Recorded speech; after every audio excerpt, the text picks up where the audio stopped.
A quiet night blanketed the suburban town of Maplewood, nestled in the heart of the Midwest. Stars twinkled above, casting a serene glow over the tree-lined streets and quaint houses. It was a night like any other, until the sky ignited with a spectacular meteor shower.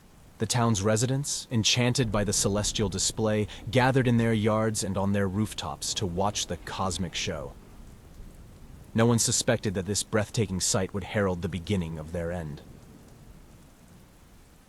As the meteors blazed through the atmosphere, streaks of light danced across the sky, drawing gasps of wonder from onlookers. Among those captivated by the spectacle were a group of teenagers: Jason, Claire, Mike, and Emily. They huddled together in a clearing just beyond the town's edge, where the view was unobstructed by streetlights. "Did you see that one?" Jason exclaimed, pointing at a particularly bright meteor that seemed to be heading straight for the nearby woods. "We have to check it out," Claire suggested, her eyes gleaming with excitement. The others agreed, and with flashlights in hand, they ventured into the darkness, their curiosity overpowering any sense of caution. The woods were eerily silent as they made their way deeper, the light from their flashlights casting long, dancing shadows. It wasn't long before they stumbled upon a small crater, its edges still smoking. In the center lay a strange, pulsating pod, its surface glistening with an otherworldly sheen. "What the hell is that?" Mike muttered, stepping closer to the pod. It throbbed rhythmically, as if alive, emitting a faint, unsettling hum. "Let's take it back," Emily suggested, her scientific curiosity piqued. "Maybe we can figure out what it is." They carefully lifted the pod, its surface warm to the touch, and carried it back to town. Unbeknownst to them, their fate was sealed the moment they touched it. Back in Jason's garage, they placed the pod on a workbench and began examining it more closely. The hum grew louder, the pod's pulses becoming more frantic. "Do you think it's alive?" Claire asked, her voice trembling slightly. Before anyone could answer, the pod suddenly split open, releasing a cloud of fine, glittering spores into the air. The teenagers recoiled, coughing and waving their hands in a futile attempt to clear the air. Within moments, the spores settled on their skin, seeping into their pores. The transformation was rapid and excruciating. Jason was the first to collapse, his body convulsing violently. His skin turned a sickly gray, veins bulging and darkening as the infection spread. His fingers elongated into razor-sharp claws, and his eyes glazed over, becoming empty, soulless voids. Claire, Mike, and Emily followed suit, their screams echoing through the garage as they writhed in agony. As the transformation completed, they rose, no longer teenagers, but feral, gray-skinned creatures driven by an insatiable hunger. They burst out of the garage, their primal instincts guiding them towards their unsuspecting families and neighbors. Jason's mother, Martha, was in the kitchen when her transformed son pounced on her, his claws tearing through her flesh with ease. Her screams of terror filled the house, but they were quickly silenced. Next door, Claire's father, Jim, was sitting in the living room when his daughter attacked, her once familiar face now a grotesque mask of rage and hunger. Blood splattered the walls as she tore into him. The infection spread like wildfire. Each attack left more residents transformed into the monstrous beings, their numbers growing exponentially. Panic gripped the town as chaos erupted. People fled their homes, only to be hunted down by the relentless creatures. The air was filled with screams, the sounds of tearing flesh, and the sickening crunch of bones. Dr. Emily Harris was jolted awake by the commotion outside. She rushed to the window and gasped at the sight of her neighbors being attacked by the gray-skinned horrors. Her husband, Mark, and their teenage daughter, Sarah, joined her, their faces pale with fear. "We need to get out of here," Mark urged, grabbing Emily by the arm. "It's not safe." But as they turned to leave, one of the creatures smashed through the front door, its eyes locking onto them with predatory intent. Officer Jake Thompson, a family friend and local cop, arrived just in time, firing his weapon and driving the creature back. "Get to the school," Jake shouted. "We need to find somewhere to hole up and figure out what's happening." The once bustling town of Maplewood was now a macabre tableau of ruin. Streets that had been filled with laughter and the hum of daily life were now desolate, marred by the wreckage of homes and the lifeless bodies of those who had fallen victim to the alien plague. The school stood as a grim fortress amidst the chaos, its doors barricaded, windows reinforced with whatever materials the survivors could scrounge up. Inside, Dr. Emily Harris moved with purpose, her mind racing to comprehend the horrors they faced. Her husband, Mark, kept a watchful eye on their daughter, Sarah, who sat in a corner, her face pale and eyes wide with fear. Officer Jake Thompson paced near the entrance, his gun at the ready. "We need to find out what we're dealing with," Emily said, her voice steady despite the turmoil within. "If these things are transformed humans, there must be a way to stop it." Jake nodded, wiping sweat from his brow. "I've seen some pretty messed up shit in my time, but this is something else. I watched Spores cover a kid and then he changed." Emily approached a makeshift infirmary they had set up in a classroom, where a wounded alien lay restrained on a table. Its gray skin was taut over protruding bones, eyes lifeless yet filled with a predatory hunger. She donned gloves and a mask, her background in biology guiding her hands as she began to examine the creature. "Look at this," she said, pointing to the alien's veins, which pulsed with a dark, viscous fluid. "This isn't just a virus. It's like the spores are rewriting their DNA, turning them into whatever this is." Mark joined her, his face a mask of determination. "So, how do we stop it? There has to be a way."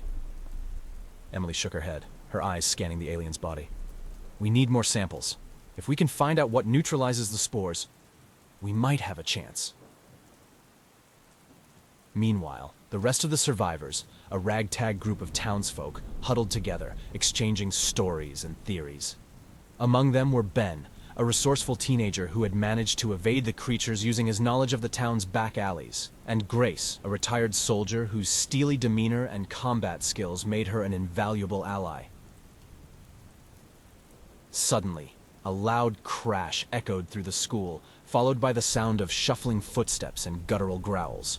Jake and Grace sprang into action, securing the entrances while the others prepared to defend themselves. "We need supplies," Grace said, her voice calm and authoritative. "Food, water, weapons. This school won't hold forever." Jake agreed, his eyes meeting Emily's. "We'll have to make a run to the supermarket. It's risky, but it's our best shot." A small group, including Jake, Grace, Ben, and a few others, prepared to leave. They moved swiftly through the darkened hallways, the sounds of alien claws scraping against the walls a constant reminder of the danger they faced. The supermarket, once a symbol of normalcy, was now a battleground. Shelves were overturned and the aisles were littered with debris. The group moved cautiously, gathering supplies while keeping a lookout for any signs of the infected. As they reached the pharmacy section, Ben's flashlight caught a glimpse of movement. "We've got company," he whispered, his voice trembling. A horde of aliens emerged from the shadows, their eyes glowing with a malevolent hunger. The group fought desperately, using makeshift weapons and whatever they could find to fend off the attackers. They barely escaped, losing 2 members to the relentless onslaught. Their return to the school was a somber one, their ranks thinner and morale shaken. But they brought back crucial supplies, including medicine and cleaning chemicals that Emily hoped would provide a clue to stopping the infection. Back at the school, Emily wasted no time, diving into her research with renewed urgency. She combined various chemicals with samples from the alien, noting any reactions. Hours passed, the tension palpable as the survivors awaited any sign of progress. Suddenly, Emily's eyes lit up with a mixture of horror and revelation. "The spores," she muttered, staring at a microscope slide. "They're not just infecting the body, they're integrating with the DNA, creating new organisms entirely." Mark leaned over her shoulder, his brow furrowed. "What does that mean? Can we stop it?" Emily nodded slowly. The cleaning chemicals we brought back, they contain compounds that seem to neutralize the spores. If we can introduce these compounds into a delivery system, we might be able to stop the infection from spreading. As they prepared to test this theory, Ben and Grace pored over a map of the town, trying to pinpoint the source of the invasion. The largest pod, Ben said, tracing a line with his finger. It's got to be here, in the woods. That's where the meteor crashed. If we destroy that, we might cut off the infection at its source. Then that's our next move, Jake said firmly. But first, we need to produce enough of the antidote to protect ourselves. A loud crash reverberated through the school, followed by the unmistakable sound of an alien breach. Chaos erupted as the survivors fought to repel the invaders, their makeshift weapons barely holding back the tide of gray-skinned horrors. Emily clutched the vial of antidote, knowing that their only chance of survival lay in neutralizing the spores. "Fall back!" Jake shouted, his voice cutting through the pandemonium. "We need to regroup and find another way out." As they retreated, Emily couldn't help but feel a growing sense of dread. The aliens were relentless, their hunger insatiable, and with their numbers dwindling, the odds of survival seemed increasingly slim. They made their way to the outskirts of Maplewood, seeking refuge in an abandoned farm. The farmhouse, though dilapidated, offered a temporary sanctuary. The survivors collapsed inside, their bodies bruised and exhausted. Emily and Jake tended to the wounded, while Grace and Ben secured the perimeter. As the sun rose higher, Emily couldn't help but feel a glimmer of hope. The antidote was now in the water supply, and with any luck, it would begin to take effect soon. But their relief was short-lived. As they settled in, a loud roar echoed from the direction of the woods, where the largest pod had fallen. The source of the infection still loomed, a dark and menacing presence. The abandoned farmhouse, though offering a momentary respite, felt like a hollow refuge against the impending doom. As the survivors gathered their strength, the looming presence of the epicenter in the woods was a constant reminder of the horrors they had yet to face. Dr. Emily Harris, Mark, Sarah, Jake, Ben, and Grace knew they had little time to waste. Night fell, shrouding the town in darkness. The survivors moved like shadows through the desolate streets, avoiding the roving packs of gray-skinned aliens. The air was thick with tension, every rustle of leaves and snap of twigs setting their nerves on edge. As they neared the woods, the roar of the pod grew louder, a deep, throbbing hum that reverberated through the air. The ground beneath their feet seemed to pulse in time with the pod, a sinister heartbeat of the alien infection. "Stay close," Jake whispered, leading the group into the dense forest. "We move fast. We move quiet." The woods were a twisted labyrinth of gnarled trees and creeping vines. Shadows danced in the moonlight, and the sounds of the night creatures were drowned out by the relentless hum of the pod. The group pressed on, their determination a fragile shield against the mounting fear. Finally, they reached a clearing where the pod stood, a towering mass of alien flesh and pulsating veins. It was grotesque and awe-inspiring, a nightmarish monument to the invaders. The pod was surrounded by a horde of aliens, their eyes glowing with a feral hunger. "We need to draw them away from the pod," Grace said, her eyes scanning the clearing. "Jake, Ben, and I will create a distraction. Emily, you and Mark set the explosives. Sarah, stay close and be ready to run." Jake and Ben nodded, their faces set with grim determination.